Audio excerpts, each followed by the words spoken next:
So thank you for joining us on this Monday morning. This is our second webinar, and let me just okay. So today we have the players Nob, Michael, Dennis, and myself who will guide you through Project Play, and we will have the following agenda. Basically, up to now we made a couple of basic webinars. And at Autodesk University, we made a session where we tried to show a little bit more. The interest is growing, and we were asked if we can do a longer session where we can get a little bit more into the nitty and gritty of creating scenes, tips and tricks, etc. So we also asked for your feedback if you want to see something, and we will try to cover some of the things that you desire to see. We have to show this page, which is a disclaimer. Project Play is a technology preview, so be aware that it's free technology previews are subject to terms and conditions of the license, and that you have absolutely not to make any purchasing decisions if based on Project Play or any technology preview. So I would just ask one of my colleagues to log in as an attendee so that we can see that everything is fine here. All right. Okay, so majority of you are artists, designers, engineers, and when you work on projects, you also want to share them. You want to tell the story about them, to let your users or customers experience products before they're real or when they're real. And throughout history, Autodesk has made a lot of really high quality rendering technologies, and as of a couple of years ago, very powerful cloud rendering. We've made also online 3D viewers that allow you on our galleries to also share the models as in 3D viewers. We have Fusion Gallery, ReMake Gallery, basically product galleries, and then the unified Autodesk online gallery. But we've been hearing from you that you want more, that you don't want to just show a spinned object in 3D, but you would like to add other types of media like audio and video and other types of data, that you want to show multiple models at the same time to make them interactive, to present them beautifully, that you want to be able to connect those experiences with database information or APIs, etc., etc. So that is basically where Project Play comes and what we are trying to do, to give you node-based editors or web-native environment to create these multimedia interactive 3D experiences, and most importantly, without programming. And everything that you would be preparing in Project Play is already ready for web experience, for mobile, or for VR. So what can you do with Project Play? You can create media art or web art or data visualizations. You can showcase your product, what we call show, tell, and sell. So you can show how the product works, tell the story behind it, and then give people opportunity with configurators to buy them. You can, if you're using reality capturing techniques to present your reality data, create configurators, create product experiences and manuals and instructions or assembly instructions, etc. Project Play lives in the cloud. You don't need any install. It's a pure cloud app. So basically you log in on a website and you have access to it. And what it then allows you to do is to load assets, to place them and arrange them in a scene, define interactions and behaviors between them, and then to publish them to share with others. What kind of assets can you import? Well, the first type is what we call static input, which is you can input audio files, drawings, videos, photos, panorama renderings, 3D models, scans, etc. Then there is another type of input that you can also use, which is dynamic input. And we're talking here about external event type of inputs, web APIs, or reactive data streams. What this means is basically you can connect with, let's say, Twitter's or Google APIs. You can connect with Google Docs or any Access and Excel databases, etc. And finally, everything that you prepare, every scene, is immediately viewable on mobile, in the browser, or VR. So let's take a look at some of the examples for those of you who are new. And is it sharing? Good. So when you go to our Project Play documentation site, we have a site with sample projects, and I will just open a couple of them for those of you who are really new to show you what kind of experiences can you create. So for example, this is a demo that NOP did. It was a radio that was modeled. First of all, if your model was articulated and designed to be articulated, you can articulate it in Play as well. And in this case, what he did was imagining that this is a Kickstarter campaign and it's a retro radio that I'm selling. You can check the radio in different colors. Um, you can discover more functionality about it by adding some tags. You can personalize it. So for example, he made here that you can engrave for my play fence, etc. And finally, if you want to sell it, you can create a calculator that, for example, if I want to order the white version, it will even add a little extra money because it's the most expensive version. The point is, all of this you created in Play without any programming knowledge. It's really just to learn the basics of the node-based editor. We have then other situations. This one, for example, is a fusion model from our friend Grant Holmberg-Bauer. And what he wanted to show is in browser an experience of how his potential future customers can select the different types of seats or change the color of the car or add some other components if they want to purchase it, etc. The point of this demo is that what you see here, this window is the Play window, but this is your website. So this is when we want to show you that you can do external events that impact the scene. Something that is on your website can have an impact on your published scene in Play. That is quite unique. This one we're very proud of. We've been hearing a lot of requirements. In this case, it was from Dr. Louise Leakey, who is digitizing a collection of fossils of the first humans, of the first tools. She wanted to compare at the same time, in the same scale and orientation, different fossils, which is today very difficult if you have to place two viewers next to each other. They never know of each other. You cannot do them in the same direction. But we did more. We also allow you to, in this case, with this template, change, for example, the visualization to mesh mode, and then compare them at the same time overlapping to each other. And you will see how to do this. We prepared it as a template, and it's really easy. You can compare fusion models that have been optimized for volume and non-optimized, or compare fossils, compare artworks, etc. And as two final examples, this one shows the ability to connect with APIs on the web. In this case, we have created a very simple example where we connected with Google Maps and Google Weather. And then you just type a place in the world. This is, for example, where I come from. It's called Skopje. And it will find it. It will find the temperature, and it will visualize it. Whoa, it seems it's quite cold in Skopje at the moment. And finally, our last example on many of your architects or engineers or civil, etc. You work with spaces. In this particular case, it's a Revit model, and you would like to create VR experiences where basically you can publish your scene in a way that not only can be experienced, but you can also create hotspots to go in other parts of the scene, or even create, as we did in this case, visualizations of two different furnishing options, all of that between using Revit, using the cloud rendering and stereo panoramas, and Play.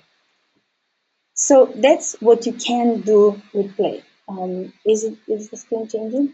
I'm just checking if everything is working well. Yes. So really, theoretically, to finish up on this part, it's a native web tool, no installs, no desktop clients, no compiling. It's real-time, the authoring and the consumption. It's multimedia. You can input pretty much any digital media.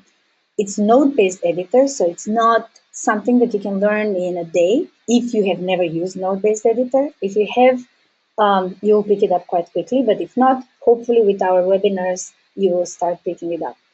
It can connect with web APIs. It can connect with reactive data streams like Excel and Google Docs, etc.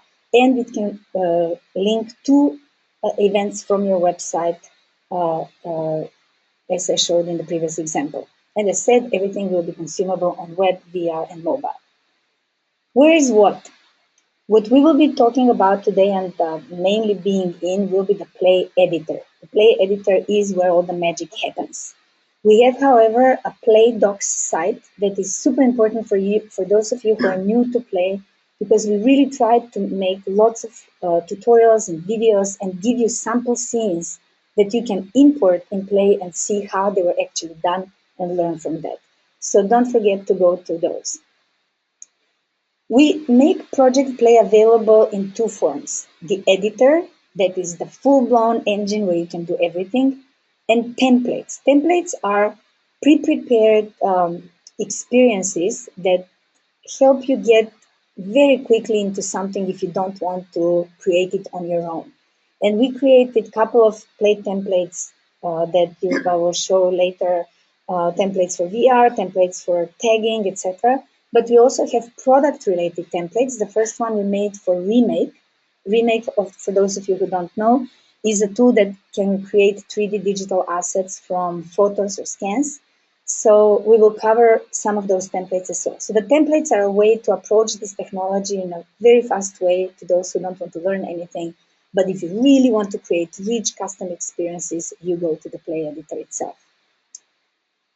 So let's start with the Play user interface. So yeah, this is at the moment the scene that I have opened. So this is Play. This is the Play Editor. And it has a couple of UI components.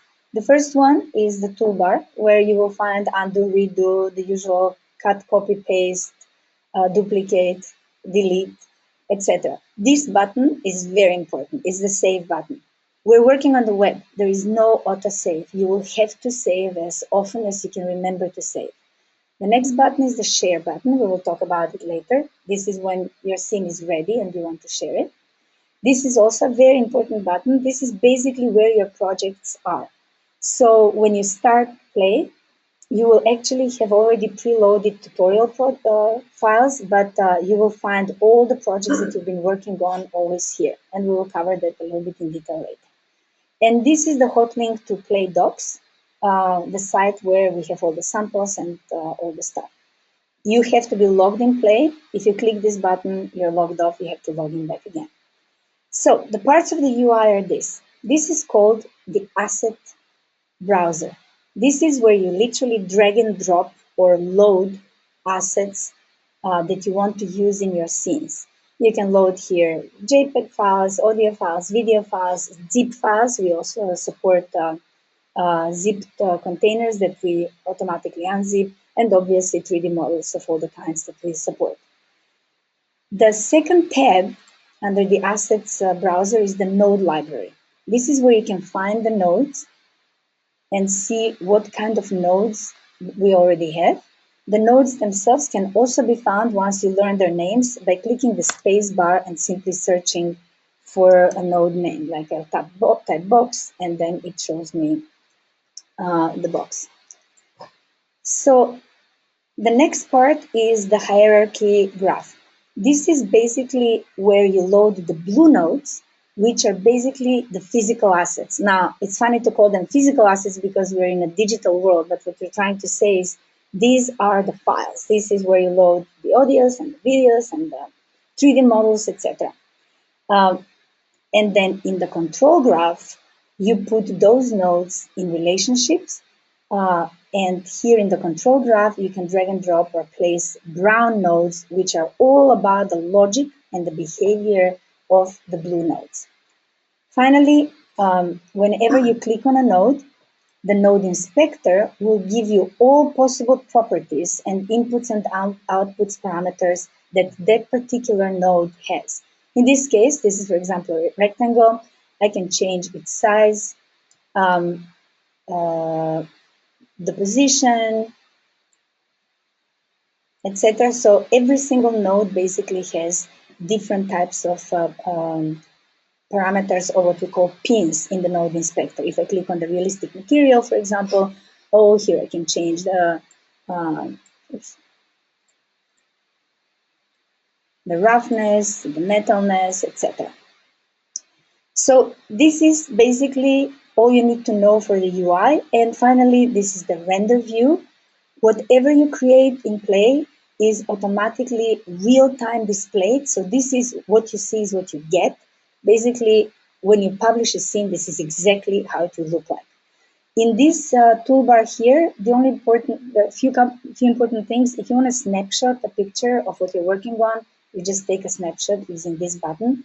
This button is very important because when you have scenes and they're very big and have multi-models, you can click on this selector, click on it, and it will actually show you that, oh, that is the rectangle, and it will highlight it, etc. Don't forget to deselect it afterwards. So basically, when you have a multi-model scene, use that to find where that node is or where that object, which object that is. Now, when you load Play for the first time, it will actually look like this.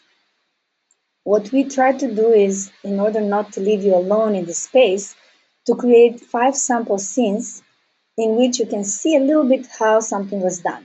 One of them is showing just a model that spins, and you can see how it was done. In this case, we just have one model, so we created a model node, we dropped that cow 3D model in the model node, and then we created an oscillator to control the behavior of turning around and control the texture. I'm not going to enter in all of this, just to show you different things. The other template, the other example shows you how when you click a button, something happens. In this case, it switches materials on this cow model. Another template is when you click, for example, on this cow, it starts a music, etc. So we wanted these little templates to, okay, I need to stop that. Okay. We provided these simple examples just so that you can start kind of understanding the logic of it. Okay. Oops. Let me just turn off my thing. Okay. So I will now, after we covered obviously the nodes and the core principles, one more thing, and then Nop will take over and show you how do you import every type of asset and to cover some of the basic behaviors. So one last thing, everything that you do in the Play editor is in WebGL node, but you can go up one level and start adding HTML nodes. And we will explain, this might sound very abstract at the moment, but we'll explain. So you saw a couple of the scenes that I opened. If you just go level up, you will see that everything in that scene was actually part of a WebGL node.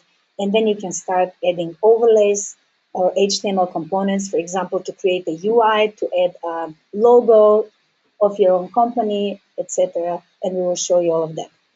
Finally, important guidelines, browser support. Play run on every single browser, but we do recommend Chrome because it is the fastest. When you create VR experiences, be aware that only Chrome and Firefox will support them. Naming conventions. Many of you have stumbled upon this problem.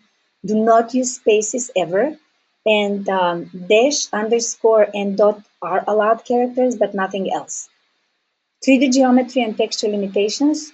Nop will cover a little bit more of that, but basically, WebGL can control only 150,000 triangle geometry size. It can go a little bit more than that, but it will affect the performance. And when it comes to texture limitation, you absolutely have to be under 4K. That is a hard limit. And what to do when something doesn't behave correctly. Sometimes you do something, you know it should work, and it doesn't. Make sure you save, and then you refresh the browser. Usually a refresh of the browser makes any erroneous behavior correct. We are in a technology preview, so you will be stumbling upon bugs or just simply errors. Always refresh the browser, but never forget to save before that. And sometimes you will get error messages like nodes are depreciated from scenes that we gave you to try to open yourself. Ignore those comments, but if you get any other error messages, try to read it. Sometimes it will tell you file format is not accepted or supported, or sometimes it just needs a refresher. Okay, so before NOP takes over for importing the data, types of file formats that we do allow to import are raster files, JPEG, PNGs, BMPs, TIFF, TGAs, vectors, SVGs, 3D models. At the moment, we only support mesh models. The Play team and the LMV team at Autodesk now work together to make it possible to actually import native Autodesk file formats. But until then, we recommend that you save in one of these, and in particular, the Collada, the DAE format, is probably one of the best ones that Play supports today. And not to read now the rest of the data, you see what we support. I will now give Nop, the presenter, place, and he will guide you a little bit through. Yeah. See if you can just share the screen. Okay. Oh, and by the way, please ask us questions while we show stuff. You will have a chance also at the end. We will give a big chunk of time, but we'll try to monitor your questions while we present and then answer them Right. as they come. But they can be used outside as Go well. ahead. So,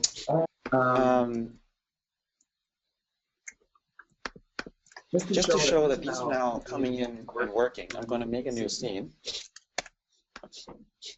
And I can grab a leather texture and apply it to, so when you make a new scene, we will already start you off with the basic nodes that will help you start the scene with a viewport and a camera and a controller so you can spin it, and just a simple rectangle. So for me to test this texture, all I have to do is drop this texture, this image. So let me show you what that looks like first. So you can double click on any of these files to see what it looks like. Aside from the 3D models that look like code when you double click them. Yeah, and we can implement a viewer so that will pop up a viewer. So I'm just going to drag and drop that in here. Now I have a texture that we just saw. So that's that. And let's import first a single OBJ file. Let's see.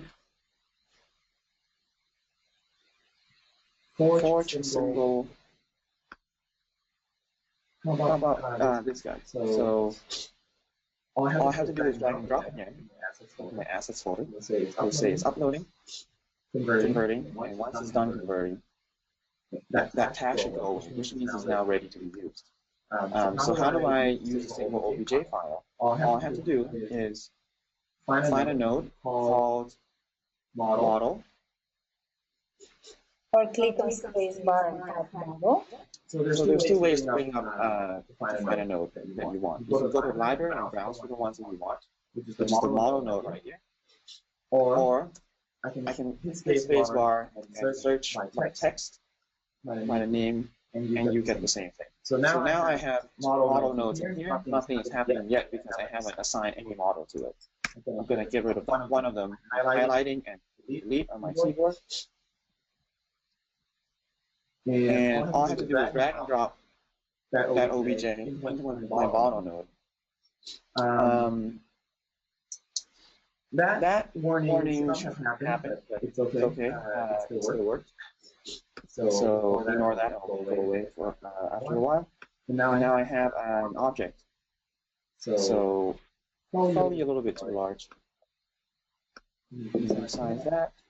So if a model is too small or too large, we cannot make the model size in Canvas. We cannot resize it in any other way, but we go to the position of the model and or size and then scale it, right? Yes. So that's how you import a single 3D object. And let's say you have an object that has some materials and multiple parts. You would want to use a different node called a bundle node, which is what I recommend you always use, because it is the model node, but it's smarter than the model node in every way. So it will automatically construct nodes for you, so you don't have to, for example, assign a new material to it manually. So if I want something different from my model that I just imported, then I have to do this, and maybe change the color here. But the bundle node can do everything that the model node can, but more. So let's use that instead. So even if you have a single OBJ file, you can use the bundle node. And I will show you that you can go inside and look into it. But first you need to crack it open, making it editable, which and it's a process you can't go back, but that's fine.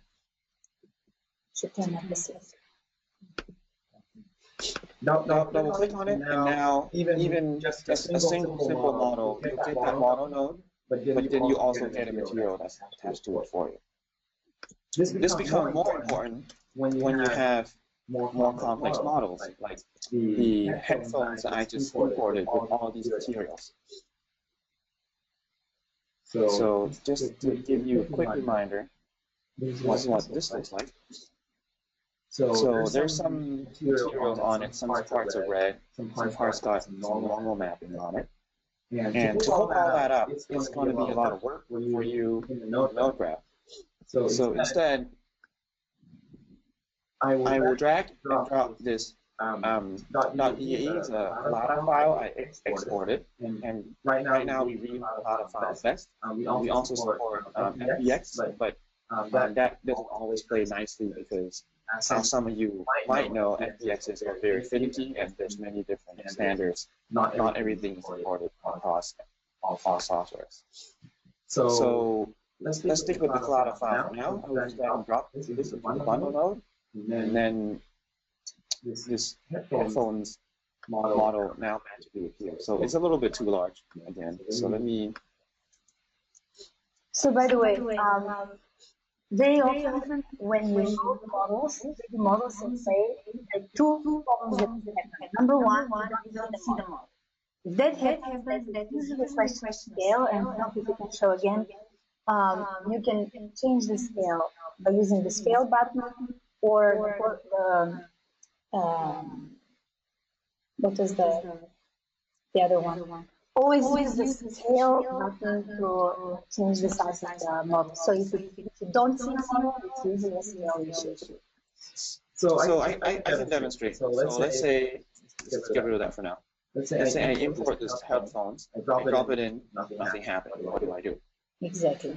So actually, the first thing I recommend doing first is centering it, because it might be floating off somewhere else, because your 3D software might export it in some other strange coordinates. So all you have to do is go to alignment here. Now this is only on the model right now. So if you know you're importing just a single piece, all you have to do is go to alignment, center. So now all of a sudden this guy appears in the middle of my screen, because before he was probably floating off somewhere else. Now I can't see. There is a value in by default aligning something, because this Beats logo is supposed to sit exactly where that is on the headphones. That's why it's off somewhere else. So there might be a part of your building, like a door, that is floating off in space millions of units away, because it is supposed to be where it is. If you're just grabbing that one piece, generally you want to align it, and now you can see it much better. Otherwise, all else fails. Let's say this is too large. It can still come in like very large. Well, now I can't see it. I would try to scale it. Just to mess with the scale value, because we sometimes the default units for us is meters, but sometimes things come in millimeters, centimeters, so the scale is variable. So you just have to see what works for you. So now another problem that users usually have is they load the model that had a texture, they load it to play and there is no texture. So what do they do? Okay. So can you turn up your slide because it's recording also? Okay.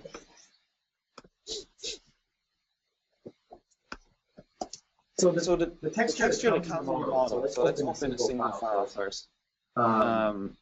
I'm going to import the cow just because that's our main example. And small fast.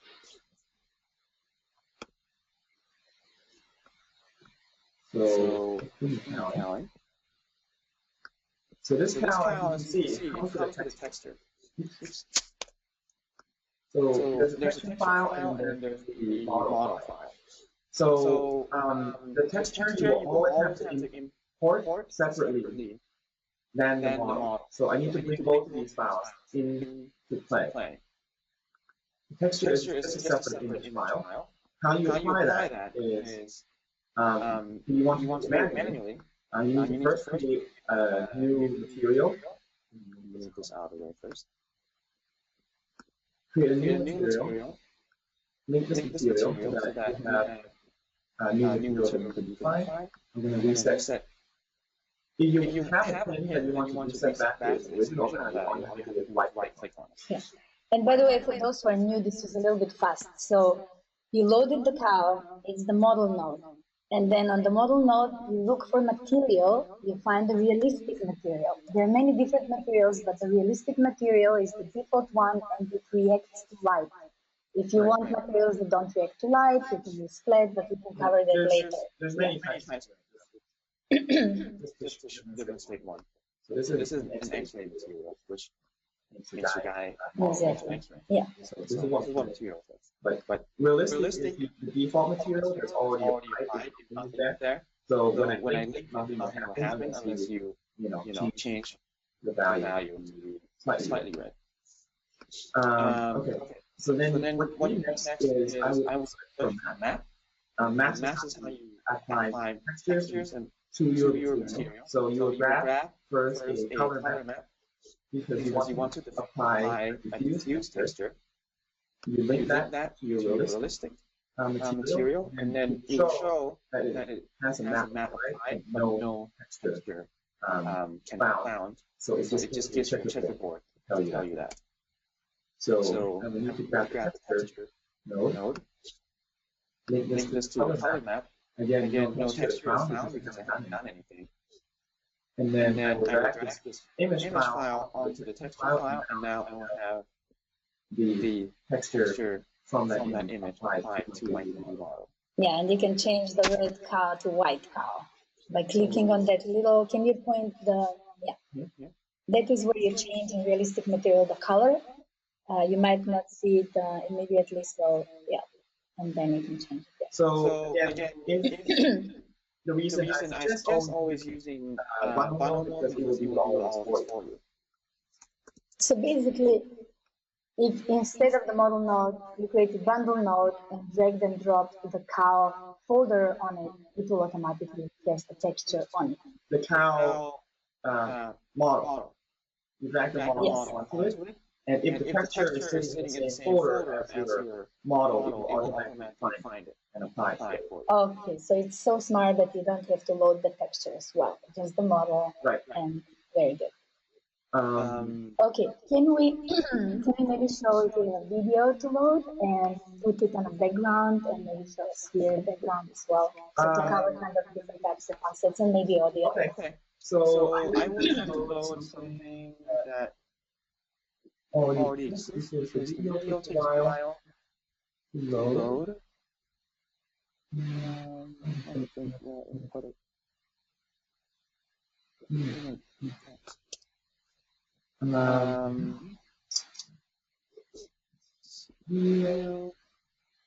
This one over here. So I have a video that's just kind of a without background, but you can put anything you find on that. So MP4. Again. Okay. So all you have to do is drag and drop again. Oops. So, okay, what happened now? That didn't work. So, should I stay? It's working because it has this dialog open. So I can't access this asset browser in the background. So that was what happened. So make sure that, I can access this browser. Yeah. Again, drag and drop, MP4, uploading, and now it's done. And we want to use it, for example, as a background to our scene. Correct. So first of all, let's just try to see how we can use a video. So this is the best way to find something. So I'm just going to look for. Okay, what can we do with video? So video shows up as a texture. So that tells me that I use this as the same way I use a texture 3D. So I will put this up. Nothing happened yet, again because I haven't applied anything to it. File. Now drag and drop. And now magically the video started playing as a texture. Yeah. And by the way, what Nob did is he disconnected the previous texture just by right-clicking on the connector and basically deleting it, and then reconnecting the video texture to the rectangular plate, and all of a sudden the video shows up. And you can rescale the video resolution, size, the way you need it by selecting on the video texture node, etc. Okay. And maybe we can show, since we're in backgrounds, how can you make a flat background and how can you make a spherical background and then apply an image or a video or animated GIF to it. So for a flat background, you can use what we call a backdrop,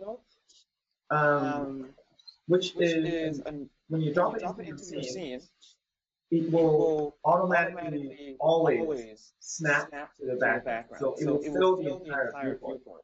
And if you do the same, it's just another geometry like the rectangle. So I can do the same thing that whatever I do with the rectangle. So I want this video to appear. I will then actually just apply this node. Connect the existing material to my backdrop node. And now this will show up. So as you can see, it's acting a bit strange because it's reacting to the lighting, which is not what we want. So in this case, we want to use a different type of material called the flat material. And what this means is that this material does not react to the lighting. It will always be the color that you assign it or that comes from the texture. So instead of actually using this material, I will instead use just the map from the existing nodes that I have already made. And I have just now applied this video file from the texture here as a texture into the color map and apply that to my flat material. So now I will have a video that's playing in the background. Now, if you want something that is a spherical background, so basically that reacts as you're turning your scene around, you can use sphere for that. So let me first demonstrate one more thing. An easy trick to make just something that looks nice is we have something called a gradient material. And all it does is it creates a gradient from one color to the other. So what I can do is let's fade from bottom to top. So I'm going to go here and I'm going to find the direction where this gradient is pointing. As you can see now, it's rotating. I want this to be 90 degrees. And I want this to fade to mid-gray. So now we have just a nice dark background. But now this is move. Because it stays still, it's a flat background. So I can apply this to a sphere. And then make the sphere really large so that's our background instead. So I'm going to get rid of this. I'm going to make a sphere. Now I have a sphere. And I can again put this gradient to the sphere. So now I have a sphere that's fading from black on the bottom to 50% gray at the top. The first thing what we need to do is, before we can actually make a background, is we need to flip the sphere inside out. If you're familiar with 3D software, in 3D we render only a front-facing surface, so that when you're inside of an object, you can't actually see anything because it's the back side. So we actually need to flip inside out first. So we need to apply a settings to it. Not render setting. Okay, so look for render. This is a lot of low-level WebGL settings that you can adjust, but most of you will not be really using this except for very few edge cases like this one. So all you have to do, remember here, if you want to do this, and we have tutorials on this to remind you, is I'm going to go to back face calling, and instead of calling the back face, removing the back face, I will instead remove the front face. So now we essentially turn that sphere inside out. And now all I have to do is make it really large. So I'm going to drag this all the way up. And now we are in a spherical background. So you can see that it's brighter at the top and it's darker at the bottom. So this might give you a better sense of space and direction. Okay, how far are we? So I'm just reading the questions. You are too fast, so slow down. But the session is recorded, and you'll all be able to see it. Nope is just simply always on steroids and really fast, so we have to calm down. Yeah. Somebody asked now if we will be Stephen Colson asked if we will be showing the navigation nodes. We absolutely will. We're trying to build up the complexity because there are some new users. So really to wrap up from the first part about importing. Importing is as simple as dragging and dropping.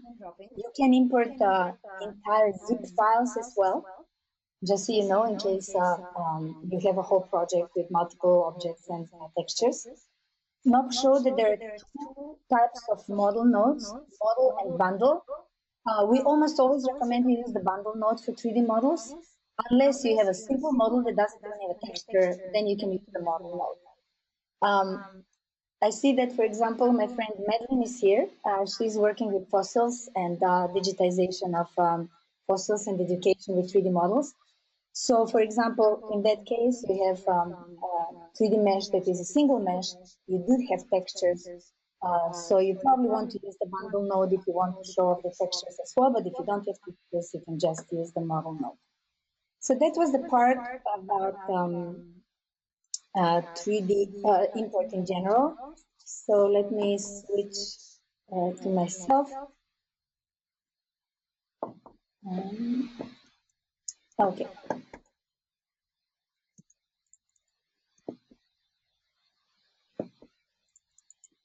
I'm just seeing So the first obstacle is awesome. Just a second, we have an echo. Did you turn off yours?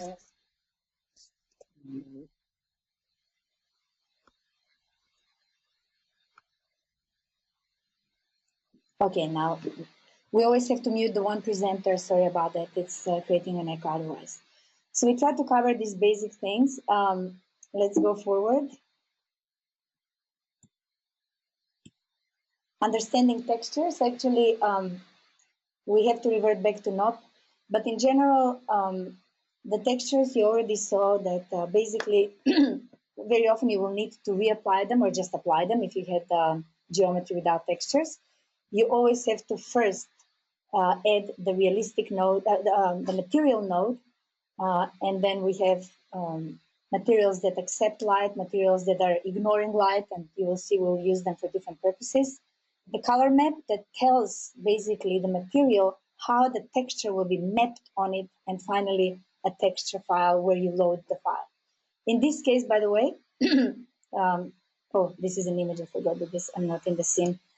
This was a model that I purchased from Creative Market. It was beautiful floor tiling, and when I purchased it, it had geometry, and basically it had diffuse map, gloss map, height map, and normal map.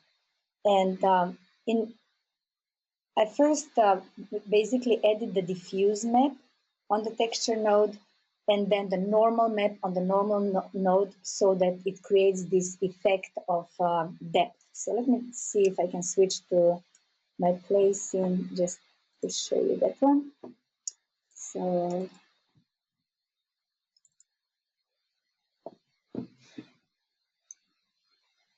I wish we make all the examples from scratch, but it takes time. So basically, really to tell you, you start a scene, you have a rectangular node, and then on that rectangular node, I edit a realistic node, I edit the color map and texture. And then on the texture map, I dragged and dropped the diffuse map. So let me switch off or disconnect the normal map so you can see the difference. So this is, for example, what I got by looking at the just the diffuse material. And then if I take the normal map and then I connect it also with the material, you will see how I got this feeling of depth here. So these are important things to kind of, for those of you who have not dealt with a lot of texture, to understand when, especially when you purchase models and you don't understand why are there multiple textures, you might get occlusion maps and alpha maps, etc. But usually the diffuse and normal map are the ones that will give you a really strong feeling of 3D. And somebody during the Autodesk University session asked, well, how do I change the scale of the texture? For that, I added a transform node that I then just plugged into the map. And on the transform node, you can basically scale the texture. So I can say I want the texture to be 0.5, and as you can see, it will scale the texture. So it's really getting used to the fact that all these different parameters are in different relevant nodes. Whenever you want to change scale of something, be it of a box, be it of a rectangle, be it of a texture, you apply the transform node there. If for map here, I apply the brown transform node. If I wanted to change the size of the rectangle by using simple transformations, I would have added a transform blue node here. So then here I can change also the scale of the whole model, while this map was changing the scale of the texture itself. Okay, going back here. So this is something that Michael, are you maybe ready to show this, or should I ask? No, or why don't we first stop? Do you want to load the warrior and show the textures, the different maps? Yeah. So before switching to the next one, I will ask Knob to continue and show you just in one example, well understanding of the maps.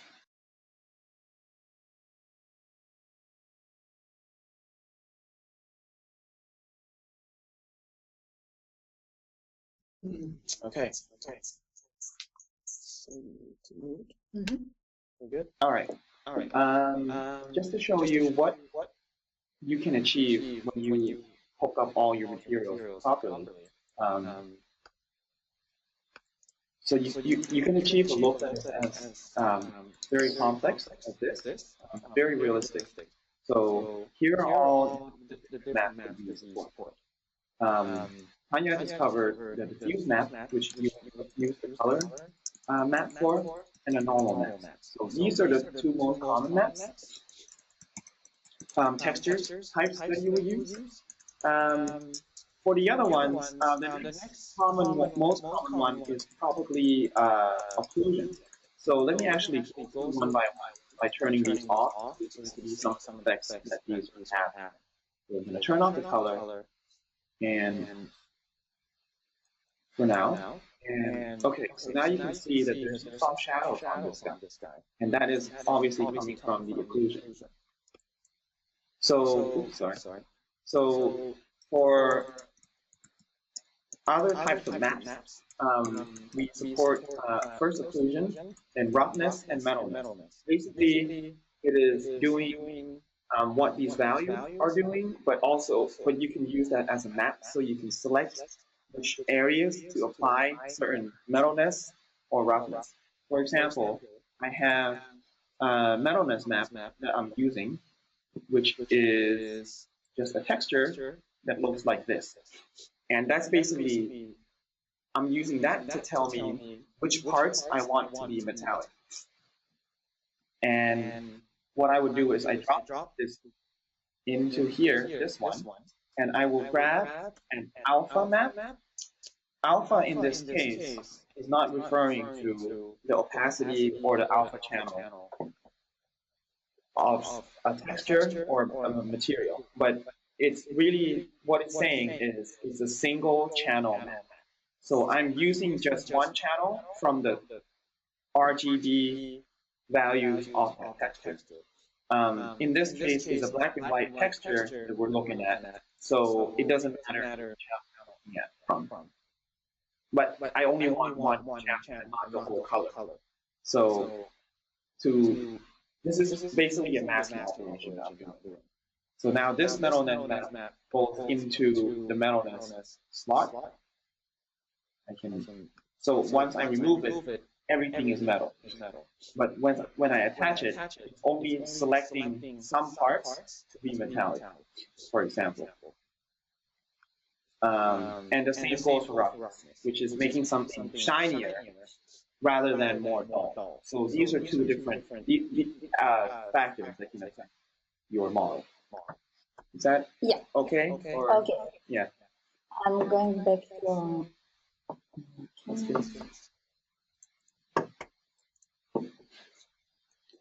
Okay, going back to. You have to mute again. Okay. So now let's start talking about the more interesting thing, which is all the interactions and overlays of canvases, etc. First of all, you see from many of our examples that we have layers of canvases on top of each other. There is UI, like in the radio, etc., or you want to add your private logo on your viewer. So how do you do that? Let's understand first the canvas and the cameras. There are two ways to make such overlays that don't rotate and orbit and they're fixed on the screen in play. The first method is using camera overlay.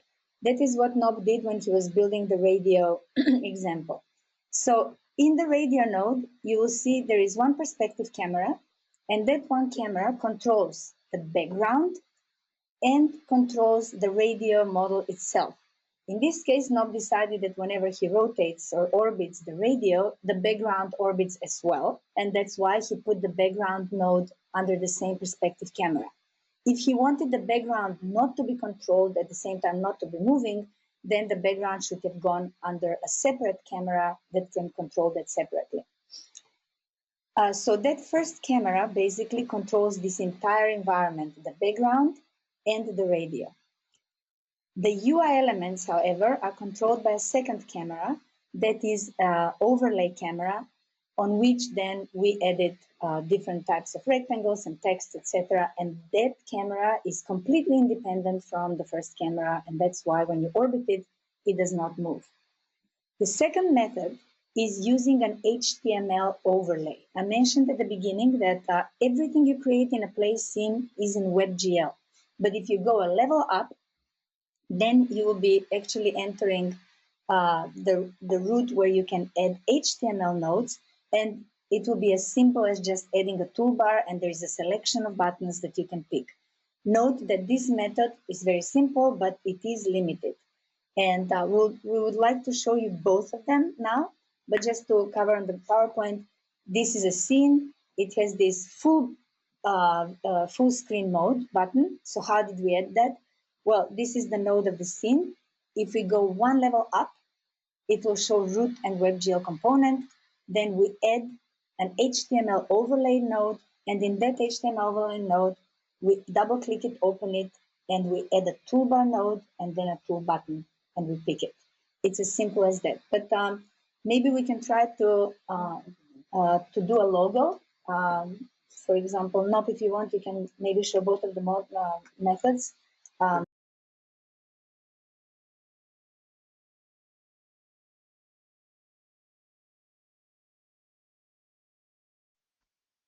Okay, so I have an R logo here that I want to apply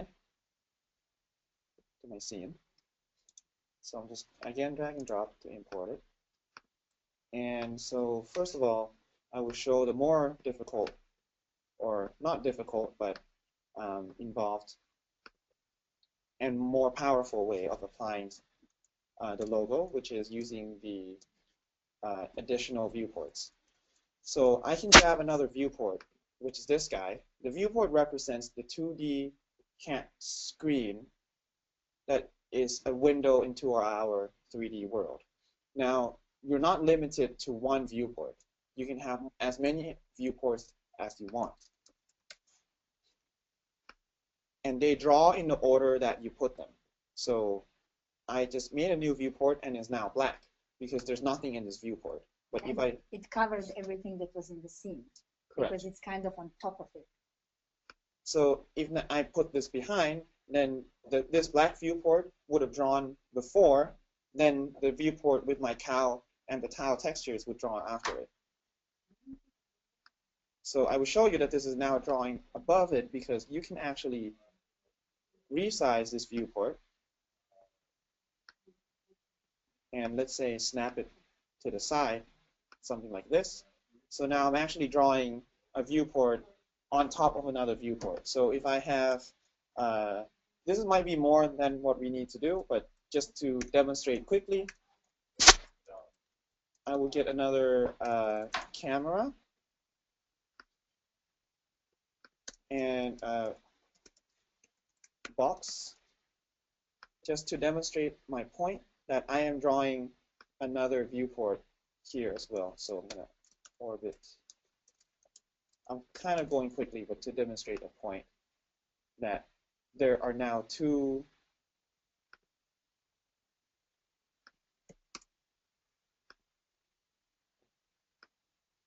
viewports, 3D viewports, that are completely separate 3D worlds, but are now drawing on top of each other. And in with the this, same scene, you can get very powerful behaviors just by doing this. For example, I can make a view cube that is sitting on top in the top right corner that you see in a lot of Autodesk software just by using this technique.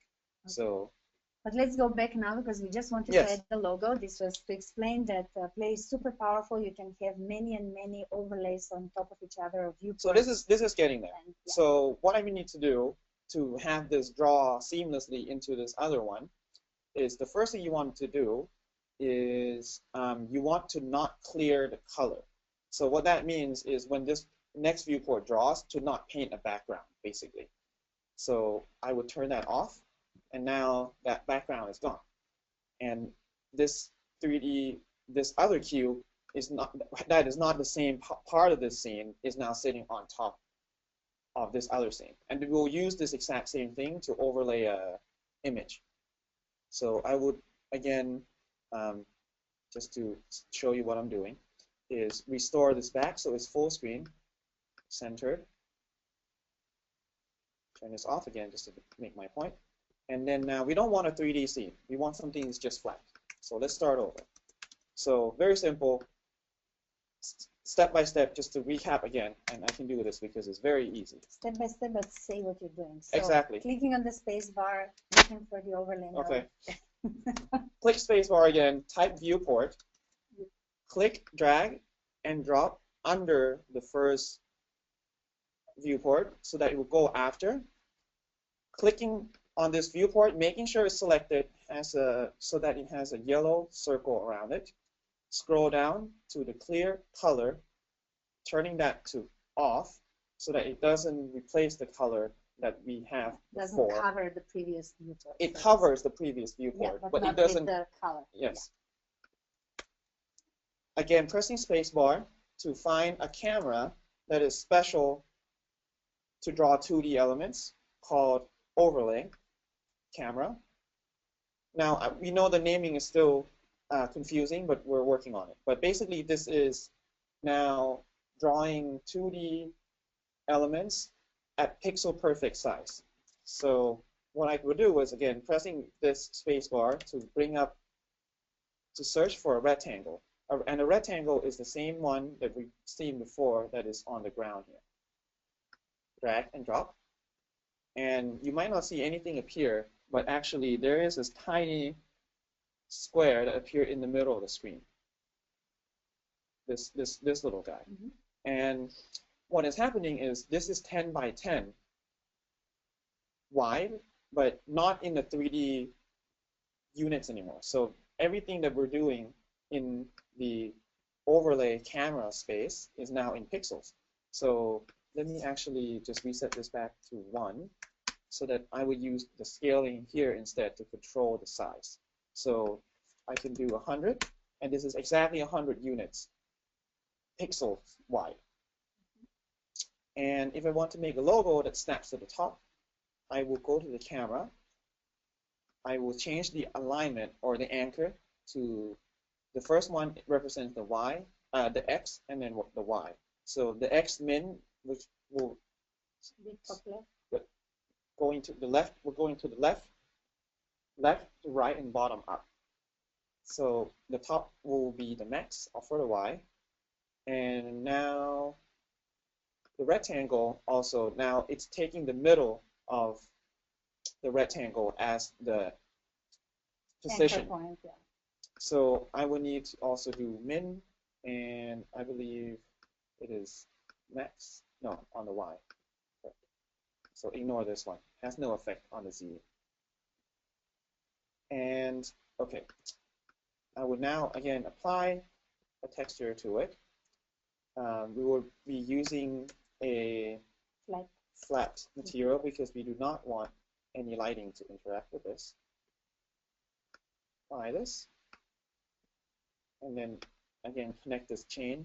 Oh, so this still had the cow texture on it, so that's why it's showing. So your logo at the moment is a cow texture. Correct. We wanted the Play logo or the ReMake logo. So let's grab this ReMake logo, drop it into the texture. Yay! And now that appeared. Okay, awesome. Let me check if there are any questions particularly to this. Okay, I will answer that. So right. I will then show. Yes, so now this was the WebGL method still. We're still in WebGL, and we just created a new camera, new viewport with a new camera, and created the logo. But as I said, there is another method which is using HTML. Right. And in that case, yeah. Now we will go one level up from this level. Most of the time we'll be working in this level, and we will never have the need to go up. But there is a bigger world out there. So if you hit up in this arrow in the hierarchy graph, or actually both will do the same thing, we'll go up to a level where this WebGL is just a canvas that's sitting in the HTML page. So we don't have a full HTML editor yet. This will make a lot more sense, and we'll make another tutorial once that happens. But all you have to know now is you need to search for an overlay graph. You can also show it in the node library because then they can see what we all have in the node HTML library. Right, so everything here is an HTML element. Well, they don't really work that way yet, but okay, so for now we'll use the overlay. And this basically represents an HTML space that is over the entire canvas that you can place UI elements that we have defined. They're this set right here. There's somewhat limited now, but we want to expand its capabilities more. And now you double-clicked on it to enter into it. And for example, the first thing you might want to do is you can place an image. Okay, again, nothing happened because we haven't placed an image. So drag and drop, and an R showed up in the middle of the screen.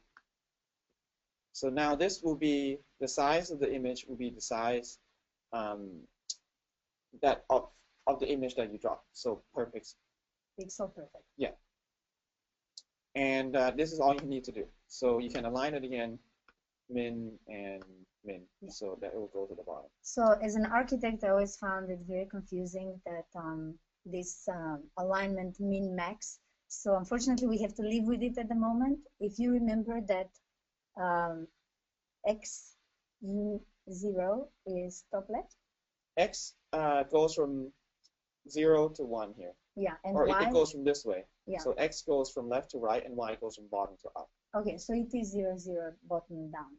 So that's why we say minimum, minimum if you want it top down. Yeah. But basically, these are the two ways you can both create your own logos in any of the scenes that you're making, your signature logos, or as Nob showed you, you can even create 3D elements of 3D elements, UI elements like the cube that he showed, and then give behaviors to that. Now, do you mind showing just also how to create a clickable button? Because today we didn't yet show that, and then we will start moving towards we'll show Fusion, ReMake, and architectural workflows. So in this HTML, and we can go back to a normal scene if that is too confusing now. We can start from 0, but just really to create a clickable this is the easiest thing that easiest way to achieve this is to use this HTML layer. It is very limited now, but at least you have something to work with. So let me just tell you what to do. So what you would need first is the toolbar node, and this is a container for buttons. So, and then you have to look for tool button, which tool buttons only work with toolbars. So you always want to pair these guys up. So now we have a button that showed up in the middle of the screen. So let's move this to the bottom center of the screen. Oops, bottom. So now we have a little toolbar that sits at the bottom of the screen. And I can add more tool buttons to it, and it will just start populating. So in the future, you will be able to do a lot more, but this is as simple as that. So you would go to the tool button, you can change the icon. If it is full screen or VR, we have a fixed functionality for that. So if it is full screen, it will always be a full screen function. But you can attach, you can change how any of these icons look, or you can even supply your own icon. So let me drag into here. So now the R shows up on the button, and then you can use that for something else. Awesome. And yeah. And did we cover? I was just answering questions, so I didn't see. So clicking on the button and making the behavior of the 3D model, for example. Okay, so that will need some more.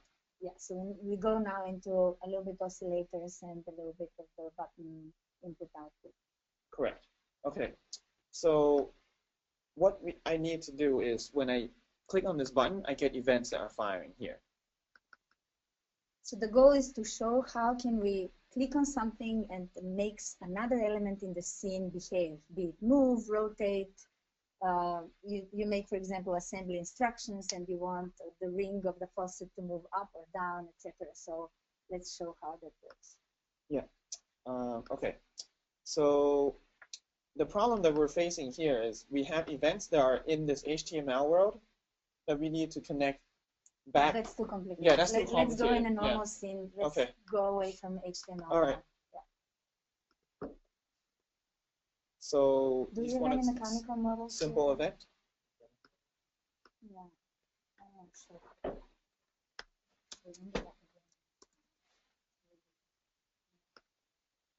So just to show some simple interactions,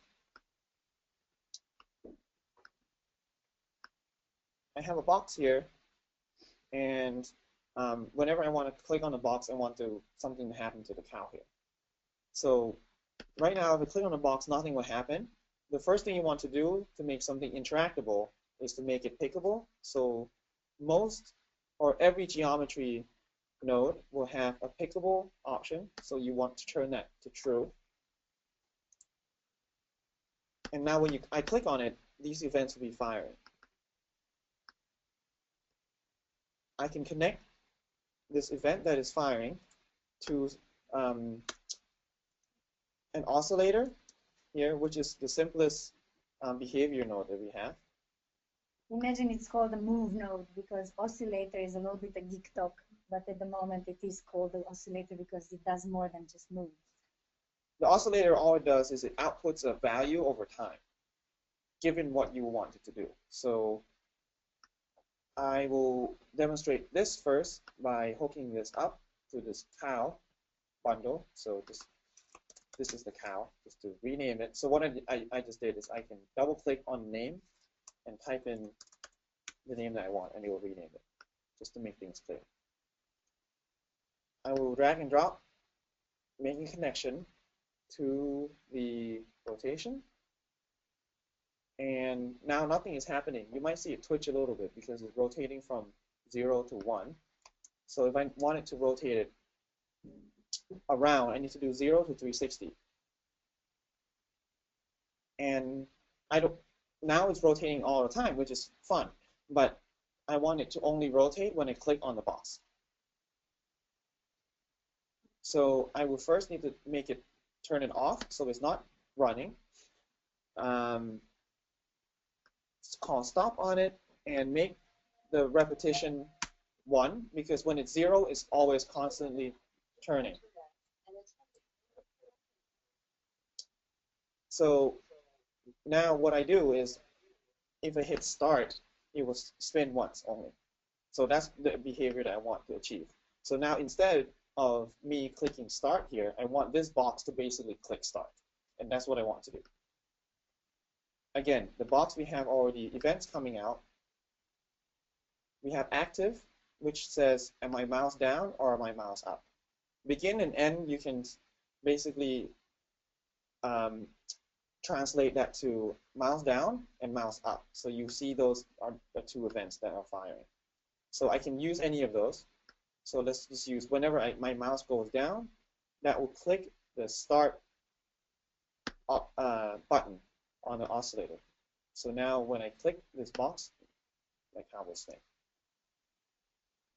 And by the way, one thing that we didn't show you is that every single example file that we provided on the Play docs, you can actually import it in Play and see how it was done. So not maybe you can show any of the pardon,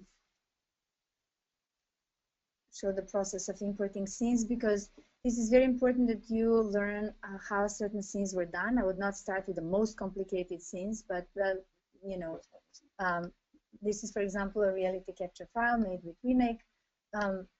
You copy the ID number that we give in the scene, and then in Play, you go to the suitcase, which is where all your projects are. You click on the import ID. You paste the ID number. You say OK, and now it asks you either to give a name of a project that already exists to be part of it, or you can just create a new project, call it reality, whatever. My new reality, yeah. It takes a second or two, it will show up, open it. And you will see, oh, you opened a different ID. Okay. That must have been the wrong ID. But basically, that was this ID. Yeah, that's yeah, the more complicated one. Okay, so this is a mistake. Exactly. This was the same ID as that one. Uh-oh. Okay, we found a mistake on our website, but basically that is how you open the scenes, and you can really learn how it was done, and just replace the 3D model with your own 3D model, and you already have some of your things, which is the basis for our templates as well. But we will cover that later.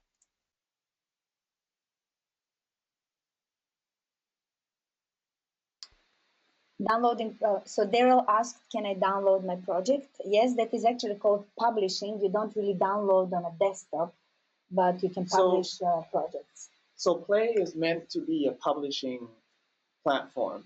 What that means is it's the end of your workflow. So the end product of Play is an experience that to be shown online, on the web, on your phone. And therefore, there is no going. Play is not an authoring application to create assets for the next application. Yeah. It is the end of your workflow. So to download a play project doesn't make sense. We don't offer anything like that.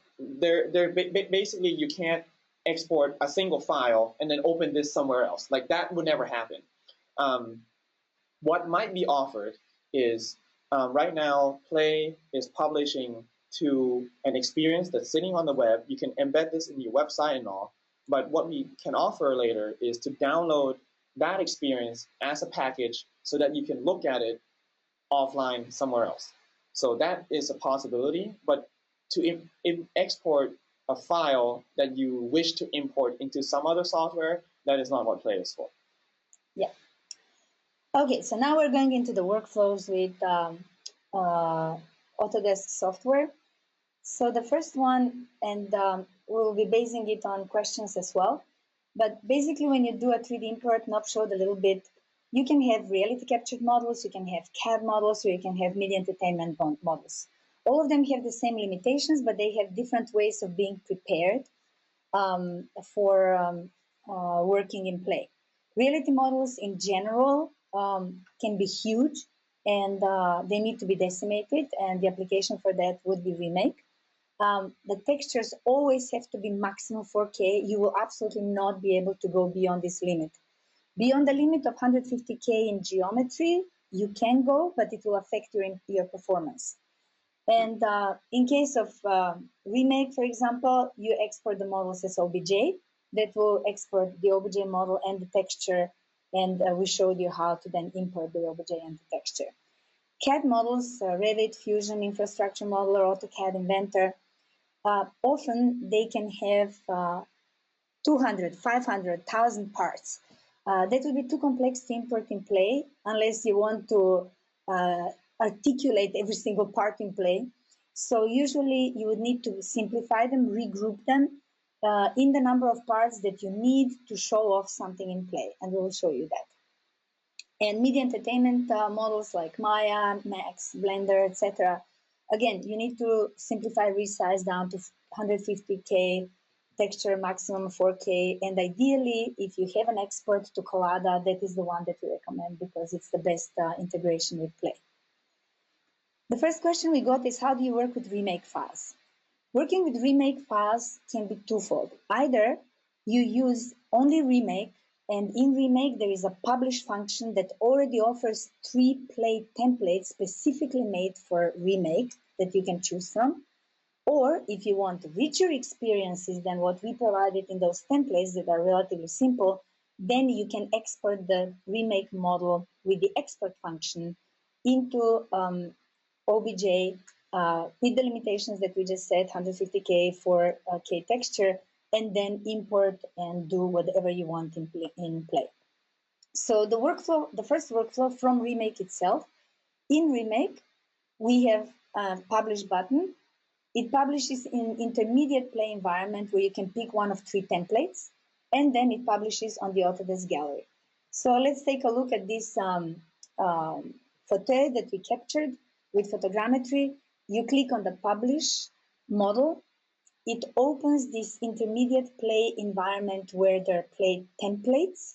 There are 3 templates made for ReMake. In this case, we'll use the first template. The first template behaves almost as the same as ReMake. It has the same shading and visual modes. As you see in this template, we just added 4 buttons and the one ReMake logo that you now know how to even make from scratch yourself. But we just prepared this one for you. And in this template, on the left side, you can also change the color of the background, couple of things, and you say publish to Autodesk Gallery. The moment you do that, it shows up in your profile in the Autodesk Gallery. And when you click the share button from here, you can either send via email, via phone, the hyperlink, and people can open your scene, or copy the HTML code that we give you, and you can embed that on your blog or in your website. And if you want to re-edit the scene, the third button there was edit scene. You come back to the Play scene and you can change background, etc. This is another model made with drone capture. Again, we go to publish from ReMake. Again, we arrive in the same template environment. In this case, we'll pick maybe the second template because it allows me to measure online and to maybe slice the model online. This one takes a little bit longer because it's a bigger model. Launch Play. Again, these are the specific remake made templates with Play. We again land into the Play environment, and in this case, we will be picking the second template. How do you pick is just drag and drop the template over. This template you see has different buttons. It allows me to measure and slice. You can just use them. In this case, I'm trying to change the background of the scene, etc. But you can also test your functionality by, for example, wanting to measure something in browser. So you're publishing a scene that where users can also measure something. So let's say you want to measure distance from that one point to another on this landscape. So these pins are huge. That's not what you want, so you want to resize them. And on the left side, it's basically a simplified version of the node editor, node inspector that will let you control the size of the pins, etc. So you do your changes, and again, you publish to Autodesk Gallery.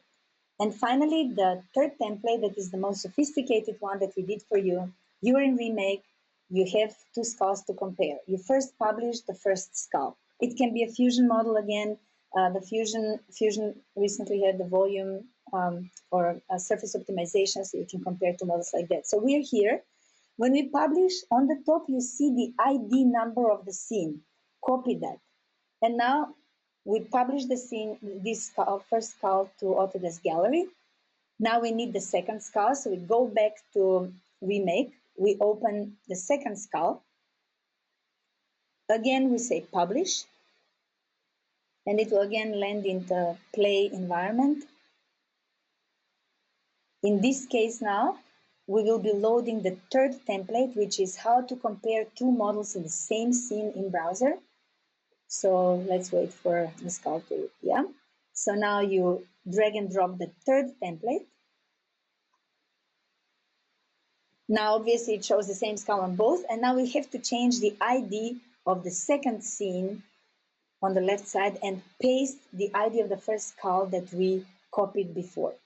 The moment you do that, click in the scene, it will replace the other one. If they were in correct scale, you don't need to do anything. If they were not in a correct scale, we know the scale here, we will change it to 1.7. Now they're in the correct scale. And from now on, when you publish, and there are lots of things you can change here, the color of the mesh, etc. All of that is up to your discretion in this environment. And finally, when you do publish at the end, you will be possible in browser to compare on top of each other two models and teach with it or understand differences between things, between designs, between fossils, etc. So that is the first method. You have remake models. You don't even need to go to the Play editor. You just use one of these three templates. But what if you wanted your own logo? What if you wanted to add some other functionality in it? In that case, you will be going to the full Play editor. And in that case, in Remake, just use the export function, advanced export, select OBJ, reduce the number of triangles to 150,000, reduce the texture to 4K, click on rebake, so the texture is nicely rebaked over the decimated model, and export. In that case, you will import in the way that Nob showed. You might need to remap the textures, and from then on, or you import it in a bundle node, and from then on, you just get it, and you continue working. How do you work with recap files? Today, Play does not display point clouds. You would need to use the scan to mesh functionality in recap. Once you have the mesh, you open it in Remake, and you use one of the two methods. Either you publish it through Remake, or using the export, you export the scene and then import it in Play. Now, work with Revit files. So we had a little misfortune this morning that my Windows machine died where I had all my Revit files prepared. So I will show you on a PowerPoint, and Michael found another scene, but we're missing the textures, but hopefully you'll learn the principle. So there are two ways to work with Revit or any AEC files, but we're talking here buildings, construction sites, civil scenes, And it can be Revit, Navisworks, infrastructure, etc. The one method is you just use Terra panoramas that you can combine further with real 3D elements and tags, etc., to create rich experiences, or you use the actual 3D model. So how does the first one work? Let me first open this scene again to show you what was possible in that scene, and then we will analyze how it was done. So under the sample projects, we have this scene here. Where is it? Oh, I'm in the local host, sorry. I was, okay. So this scene, let me try to go full screen. We prepared this scene actually for VR experience, but nothing says you cannot experience it directly in browser as I'm doing it here. So this scene was entirely created just by creating Stereo Panorama renderings from Revit using our super powerful cloud rendering tools.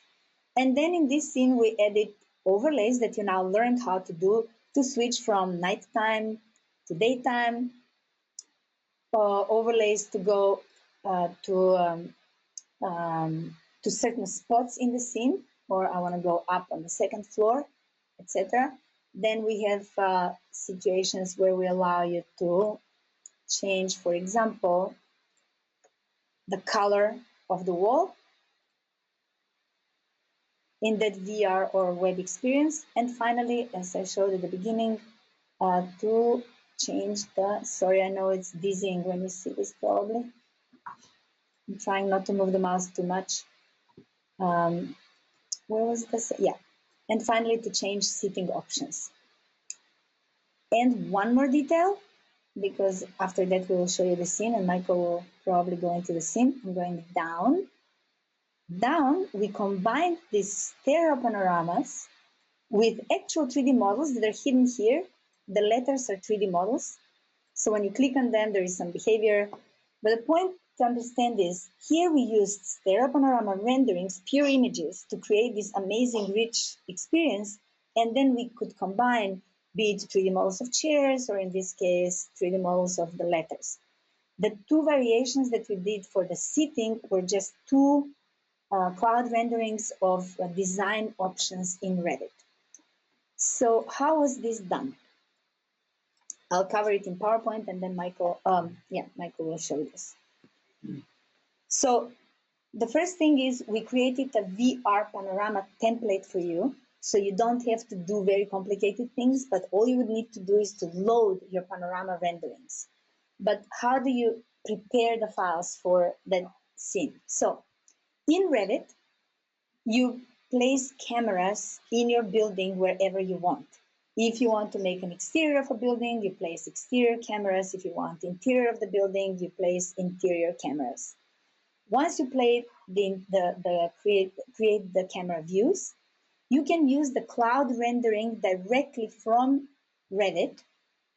So you click on cloud rendering, and please use the standard quality because that does not cost you any cloud credits. To see first if you're getting what you want, and then you can use the cloud credits and super high quality. What's important is to render in a stereo panorama, and to use the resolution of 1536 pixels. And then you go on the rendering gallery once it's ready, and you download the stereo panoramas as zip files. You can also do the whole process directly in the gallery if you have your Revit model loaded, and do the same thing. Now, what you will be getting is images, stereo panorama images that are very long. And there is a left image for the left eye and right image for the right eye, which is what makes the stereo. Now we need in Play to split those images in 6 cubes or in 6 squares, so that we can apply those 6 squares in the template. You will not see any of that, but automatically we will be applying those 6 parts of the image to a cube that will create the 3D experience. Now we found a free utility online that is called Image Magic. And Image Magic, and on our website, there are detailed steps for this, and I wanted to show it live, and unfortunately my Revit machine got completely canned, but maybe Michael will have it on his machine, so we'll show you live. But the process is use ImageMagick. It's free. You install it on your machine, and then don't use the application ImageMagick, but go into CMD if you're on Windows machine and run this line of code: magic image PNG. The image is the image name, and then it says to crop it in number of parts. And what it will do automatically for you, it will create 6 images from your stereo panorama. So let's switch to Michael, who can show you that live and continue with the template itself, how to do it. That's Michael Stahl. Okay. Okay. Okay, there we go. Okay, so like Tanya said, if you go to the PlayDocs website, you can clone our VR template here, and we also have a nice little tutorial here that I'm going to go through with you live.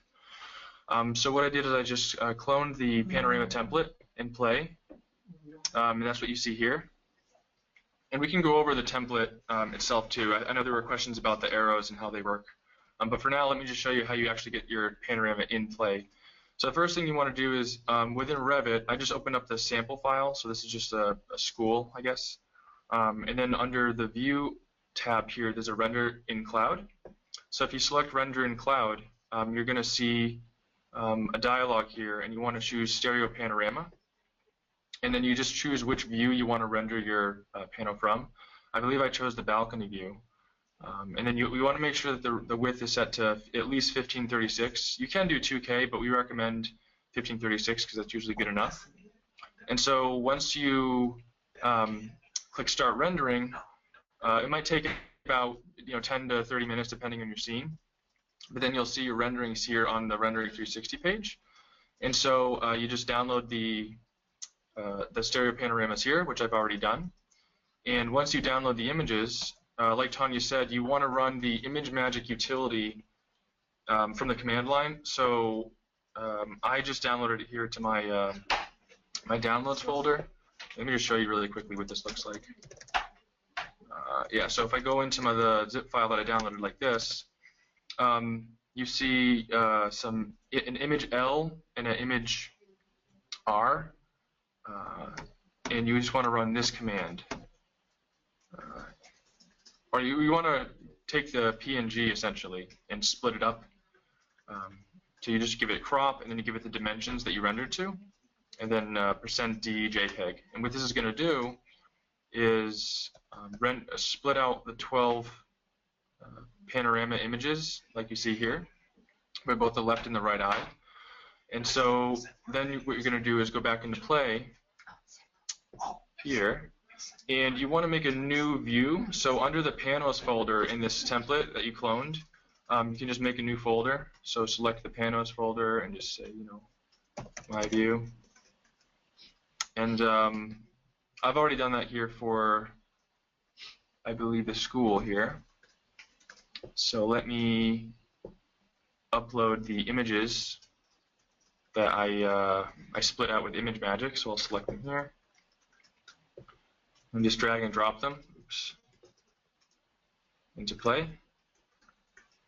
So, oh, that's interesting. I just uploaded the first one.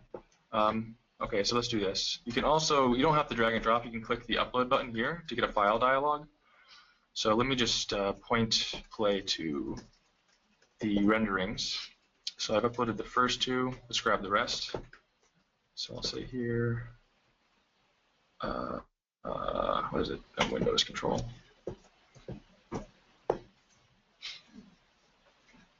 All right, Windows is being annoying here. It's not letting me select all my files. Why is this? It's only selecting the first one. That's so weird. Well, I know for some reason. This is a strange Windows issue that we might have to debug later. But okay, for now, I guess I'll just drag and drop them individually. Yeah, drag and drop? Well, for some reason, when I select all of them here and I drag all three. Oh, do you want the mouse? Oh, there it goes. Okay, it's good. It's good. So never mind. Let's drag the rest in here. Oh yeah, mouse would be great. Thank you. I was working. Never work without a mouse. Yeah, that's a huge thing in Play. Don't use the trackpad. Your life will be difficult. Okay, there we go.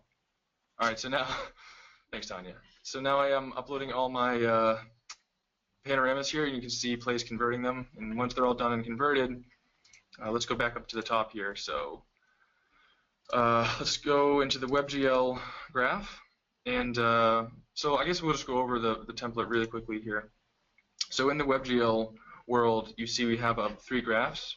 So we have the stereo pano graph, which has the actual panoramas for the left and right eye. Then we have the arrow subgraph, which defines these blue left and right arrows here. And then finally the camera.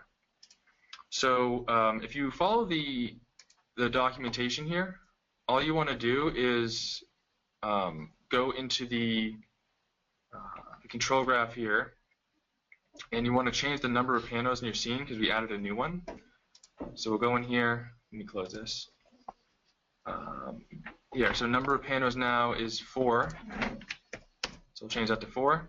And then you want to change the names. You want to add the new folder name. So this is, I think, school. Okay. And so let's see here. Let me delete this folder. Don't need this one. And it does take a little bit of time to upload. Yeah, these things take some time to load. In the meantime, somebody asked, can I change the position or the size or the color of the arrows? And we can show you. All you need to do is just drill down, down, down up to when you find the arrows, and then just select them and change whatever you want. Yeah, that's a good point. That this is a really great example of how you should organize your play scene. You want to really utilize these subgraphs as much as possible to organize the scene. So if you have common functionality that you think should be grouped, definitely put it in a graph. So like these left and right arrows, for example. Here we can adjust their opacity, and you can change their color as well. If we actually go into the material here, so you see there's 2 materials, one for the arrow border and one for the arrow. So you can change, if you want the border to be orange or something. But and the size and yeah, you can tweak this to your liking. That's the whole point of this. You can even change the geometry if you don't like our arrows, and just drop another geometry on the same node. That is the beauty of these templates, that we just give you a way to start, but you can expand them and you can change the graphics. Yeah, you're essentially just cloning the project, and then you can take it from there. We just wanted to help you get started easily. So as you can see now, I guess I just had to reload by clicking one of these arrows. This is the thing that I just rendered, the interior of the school, the balcony view. And that's pretty much it. That's how easy it is to add a new pano to this template. And then, so if I just save the scene, and then I publish it. I'm editing this part of the demonstration because we had some troubles. So this is kind of sneaking into the webinar. But just to finish on what Michael was showing, this is the scene that he published, that he created by adding new panos. And now we go to share or publish, and we'll give it a new name, Pano 2. We have to select, this is the part that is important. When you usually publish a project, you don't need to do anything else but name it. But in VR scenes that are made with Pano, because the panorama images or renderings are dynamic assets, we have to tell the software which to take. So we have to check, which I just did previously, all the panos that we have in this VR experience. We are adding a shift select, so pardon that this has to be manual now.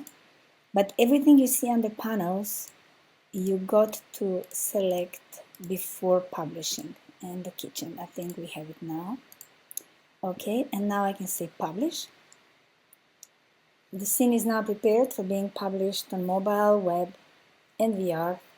And oh, this is a good mistake. I already had a pano that was called Pano 2, so I'll just repeat the process and give a name Pano 3. It will remember everything else. I say publish. And here it is. What you're getting now is hyperlink to share with others, or HTML code to embed on your website or on a blog, or to share on social websites. So I will select the hyperlink, copy it, and I'm going to plug in into my web browser, which is a little bit off the screen of the recording, but I just plugged the address into a web browser and it opens the scene as you saw it before. So if I click now on the arrow, I should land in the school scene that Michael did during the presentation. Well, this is another thing I should have mentioned, I'm sorry. This is kind of a thing I always forget myself. When you're in VR, we have this concept of gaze clicking where you can select things just by staring at them.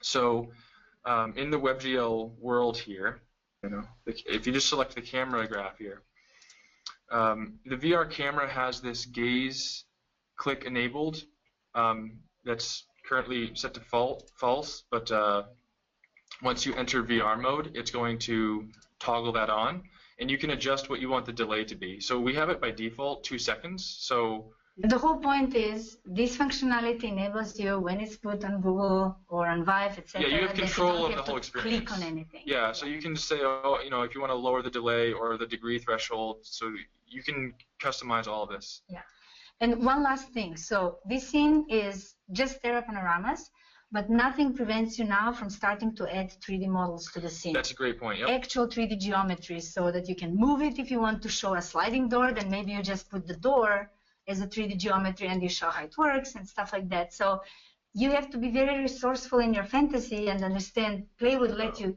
combine assets however you want. Yeah, so like Tanya said, these arrows are a great example. These are 3D geometry that exist in the scene, so they will be rendered at depth when you're in VR.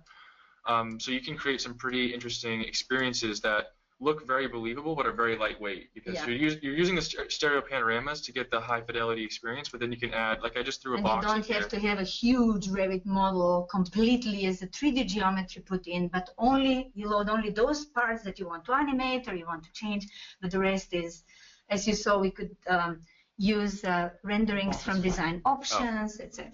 So we will make separate webinars for each of the disciplines. This was kind of an overview. Nob, can you look at the questions while I continue? Oh, so maybe Michael. Oh, like do I have to? So the same thing that we showed you, actually we saw a colleague already doing the same with Navisworks files. So in this case, it's the same thing. Navisworks has a render in the cloud, and using the stereo panorama, he published some Navisworks files. Now moving on to Fusion files, and Michael, in the meantime, maybe you can open the go-kart. Yes, the go-kart. But so working with Fusion files is a little bit like this. So Fusion files can be large. So in terms of, you're making some assembly or design and it can have 100 parts. Well, what do? Loading all those 100 parts is not a problem for Play, but when you open the bundle node, you will find about thousands of components and you will not know where to start. So what we recommend is, number one, to reorder and regroup the components in Fusion. And you would do that by turning off the visibility of all components in Fusion and then turning them on one by one and right-click and save as STL. So we have Here's this a go-kart that I designed off of engine from GrabCAD. It's got full suspension. This is our colleague, lovely Grant, who did a video for us. He's a Fusion expert, and he designs crazy cars. And in this case, his Fusion file has huge number of components. Well, the first thing what we will do here is basically turn off the visibility of all components and then start regrouping the components in lesser number of parts so that when we put it in Play, we can only control those parts. And so, for example, in this case, he's just selecting the wheels and we'll combine them in one group and then turn the visibility off of everything else and just right-click, save as STL, and one by one, he will be doing that to the entire model. Now, here is the caveat. Fusion does not export in any file format but STL, and STL as a file format does not carry with itself the colors or the textures. And that means that when your Fusion model arrives in Play, it will have no color. Now, when you regroup the components in lesser number of components, if you want colors in Play, you will have to leave all the components that you want to have separate colors or separate materials still as a separate component. Otherwise, if you combine it all in just one component, you will not be able to apply colors to different parts or materials, but to the entire model. So go through this video, you will see, but basically you reduce it to the number of parts that you want to control, be it in visual or animation aspect. Save them as STLs individually by right-clicking on each of the components and one by one, and then gather them in one folder, zip them, and then unzip them in Play. And from then on, you can use them in Play. So I'll switch to Michael, who can show you, analyze a little bit the demo that we have available for you to import. So we're running low on time here, so I'll just really quickly give you an overview of the project here. So like Tanya said, I just imported the project, and here's what I see. So at the top level here, we have the WebGL world. So we just have like, a sunlight and a sky sphere and the camera. And then underneath it, we have like the whole scene, which you can then, move around, how you would change the body, the color.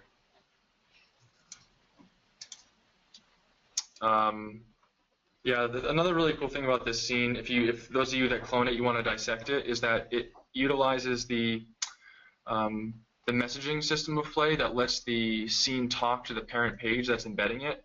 So like on the Play Docs website, for example, if you go to the sample projects, let's see, if we scroll down to it, you can see that this is on the website, and you can, well, first you got to play the scene.